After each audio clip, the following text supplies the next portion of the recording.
Hope all of us are doing great. My name is Ernest, and this is Ernest Sciences and Mathematics TV channel. In our discussion today, I'm going to look at the concept of geometric mean. But before I proceed, I'd like to request our members to kindly subscribe, engage us in the comment section, and also be checking our description boxes for various links of other similar content.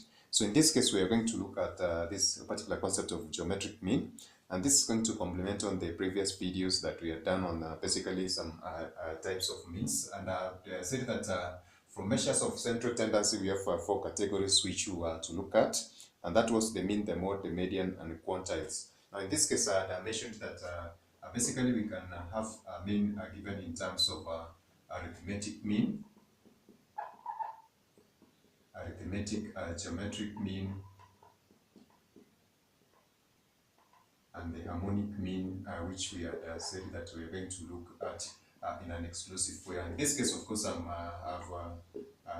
put this one in this specific case for a weighted mean, which we are going to look at in a specific video. Now, in this case, of course, we have already done this specific topic on the arithmetic mean.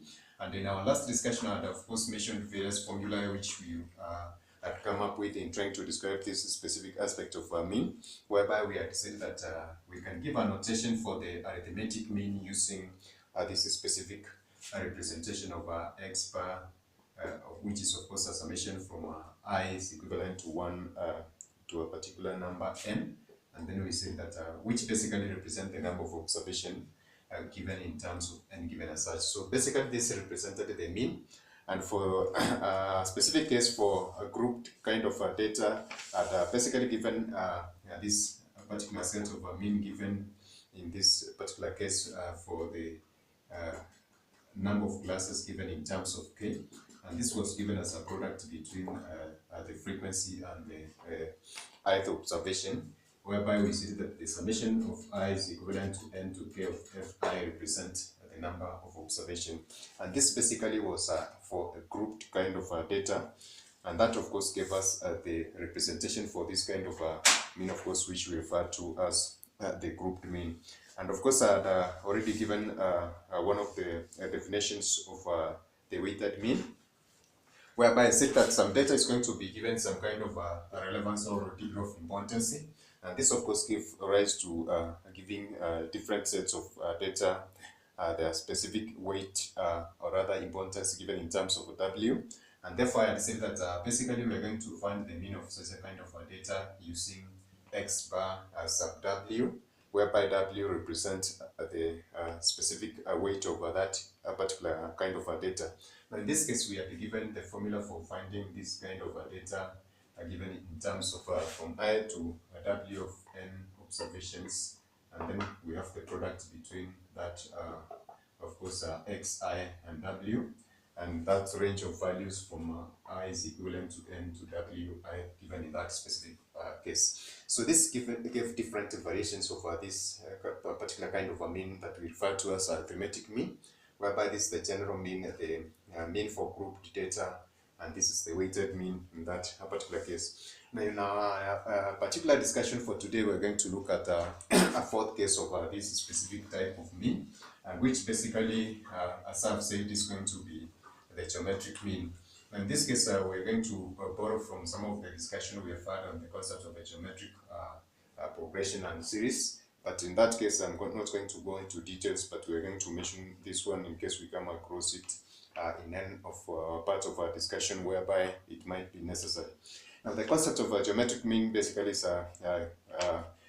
described as a set of n, or a general, rather a mean of a set of n observations. And of course, it's going to be represented using the nth root of their product. So therefore, in case we have n observations,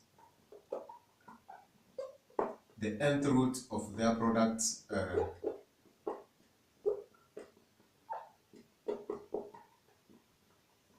is going to be given as the geometric mean. And of course, these are going to be observations of these specific items of x1, x2 to nxn given as such as we have been doing. And of course, we're going to denote the geometric mean using these initials of gm. And therefore, the geometric mean, as I've said, is going to be defined as a set of the geometric mean of a set of n observation is the nth root of their product. So in this case, we're going to represent this one in an algebraic form, where we're going to have the nth root of the product of this specific observation x1 times x2 times x to xn given as such. And of course, this is going to represent the nth root of their, product given as such. And this is going to be an algebraic representation for this particular definition of our geometric mean. Now, in this case, of course, we can do an evaluation of this specific type of geometric mean and find some of the various variations, maybe using algebraic operations in order to for us to obtain, an elaborate formula for finding this concept of a geometric mean. In this case, we can do this or achieve this by taking logarithms of both sides of this particular equation, whereby we are going to have the log of the geometric mean is equivalent to the log of this nth root of x1 times x2 times xn, and that is going to give us a specific value. Now, for us to evaluate this one, we're going to take this specific case from the laws of a logarithm, whereby we're going to have the log of the geometric mean given as. So in this case, whenever we're going to have the nth root of this specific value, as we said, of course, if we have a particular value like this one, the nth root of this specific value can be given in terms. If n is equivalent to 2, then we can give that specific value in that specific order.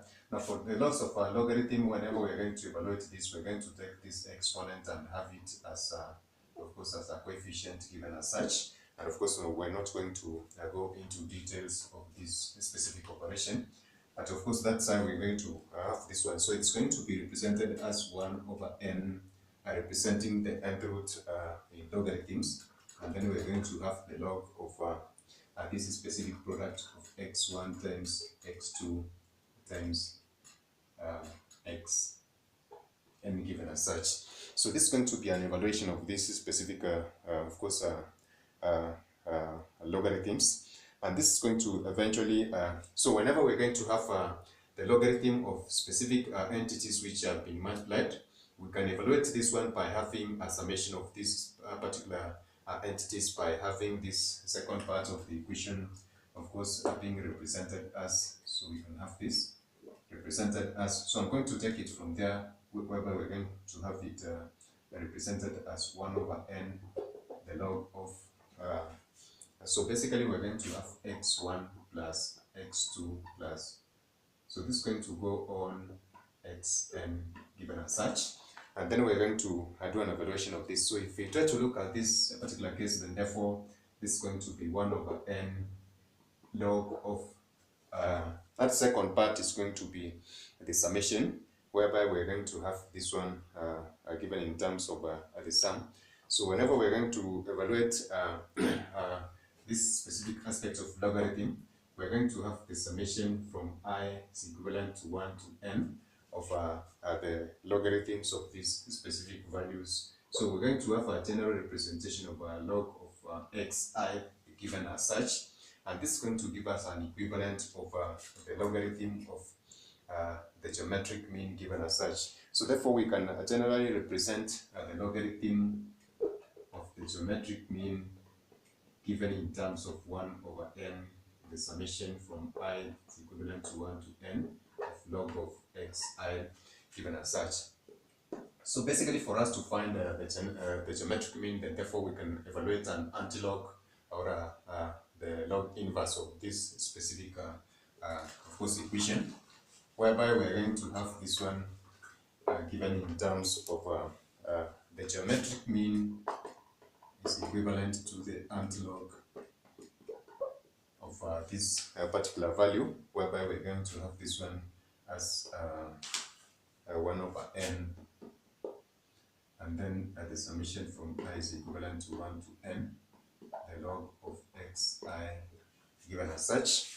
And of course, this is going to be a very useful formula that is going to assist us in trying to find some kind of evaluations like averages of special ratios that we're going to encounter in some of our discussions. In this case, if we are going to look at it from this specific aspect, then this is going to give us a general representation for finding the geometric mean of a various range of observations. For example, the one that we have given on the board.